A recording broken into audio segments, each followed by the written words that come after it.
Wheatstone bridge is an electrical circuit shaped like a rhombus, ABCD. The four sides of the rhombus are made up of four different resistors, R1 to R4. Across the vertical diagonal BD of the rhombus, a galvanometer is connected to detect current. Across the horizontal diagonal EC, a cell is connected. I1 to I4 are the currents through the corresponding resistors R1 to R4. Ig is the current passing through the galvanometer. Let G be the resistance of the galvanometer. The formulae we derived for series and parallel combination of resistors and cells are not sufficient to determine all the currents and potential differences in such circuits. Let us now apply Kirchhoff's junctions rule at junction points B and D. At point B, I2 minus Ig minus I4 is equal to 0. Let us label this as equation 1. At point D, I1 plus Ig minus I3 is equal to 0. Let us label this as equation 2. Let us now apply Kirchhoff's loop rule to the two closed loops ADBA and CBDC. Loop ADBA. Across points A and D, by applying the rule, we get minus I1R1 plus IgG plus I2R2 is equal to 0. On simplifying, we get I1R1 is equal to I2R2 plus IgG. Let us label this as equation 3. Loop CBDC across points B and C. By applying the rule, we get I4R4 minus IgG minus I3R3 is equal to 0. On simplifying, we get I4R4 is equal to I3R3 plus IgG. Let us label this as equation 4. As a special case, the values of R1 to R4 are chosen in such a way that Ig becomes 0. Now, substituting Ig equal to 0 in equation 1 and simplifying, we get equation 5. Substituting Ig equal to 0 in equation 2 and simplifying, we get equation 6. Substituting Ig equal to 0 in equation 3 and simplifying, we get equation 7. Substituting Ig equal to 0 in equation 4 and simplifying, we get equation 8.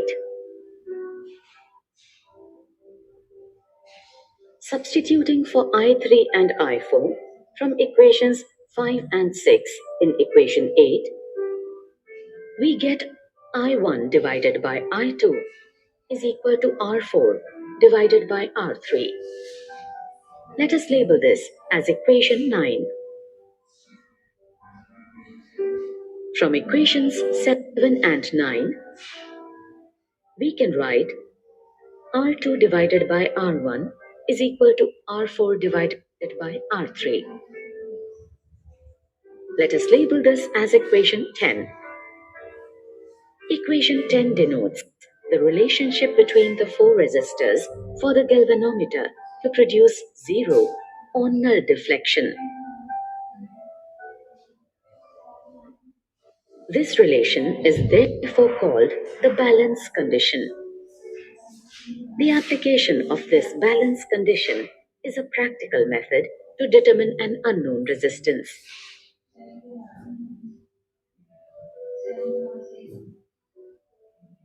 R4, R1 and R2 are known resistances. We gradually change the value of R3 till the galvanometer shows null deflection. The bridge now is in balanced condition and we can apply equation 10.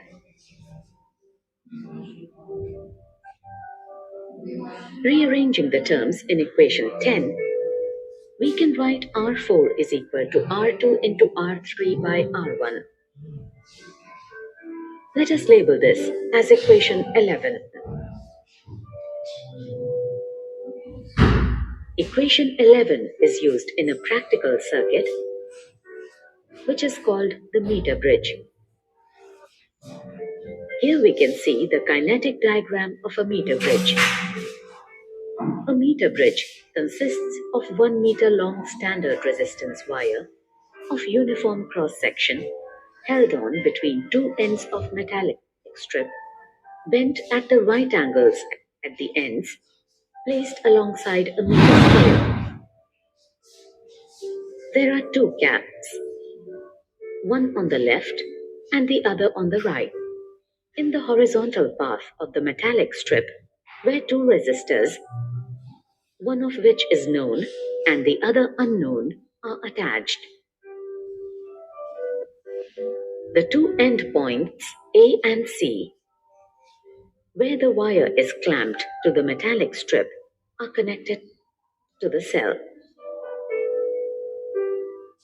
One end of the galvanometer is connected to the midpoint B of the metallic strip between the two gaps in it. The other end of the galvanometer is connected to a jockey, which is a metallic rod with one end shaped like a knife edge. The knife edge end of the jockey slides over the wire to make electrical contact.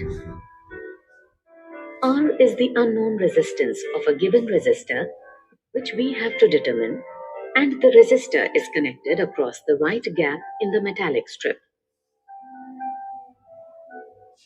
A standard resistance S, in the form of a resistance box, is connected across the left gap in the metallic strip. The knife edge end of the jockey is moving along the wire until the galvanometer shows a null reading. Let D be the position of the jockey on the wire when the null reading is obtained. Let R be the resistance per centimeter of the standard wire. As the area of the cross-section of the standard wire is constant, its resistance is proportional to its length. Thus, the resistance of the AD part of the wire is equal to R into L, and the resistance of the DC part of the wire is equal to R into 100 minus L. The Wheatstone bridge and meter bridge circuits are very similar. The table shown gives the comparison of resistances between the Wheatstone bridge and the meter bridge. As the current of the galvanometer of the meter bridge is 0, the circuit in a meter bridge is a balanced one, and hence we can apply the equation 11 to the circuit. Substituting the expressions for the resistances in the meter bridge in equation 11 and simplifying, we get the expression for the unknown resistance R is equal to S into 100 minus L divided by L. Thus, we find the resistance of an unknown resistor using the principle of the Wheatstone bridge in a meter bridge circuit.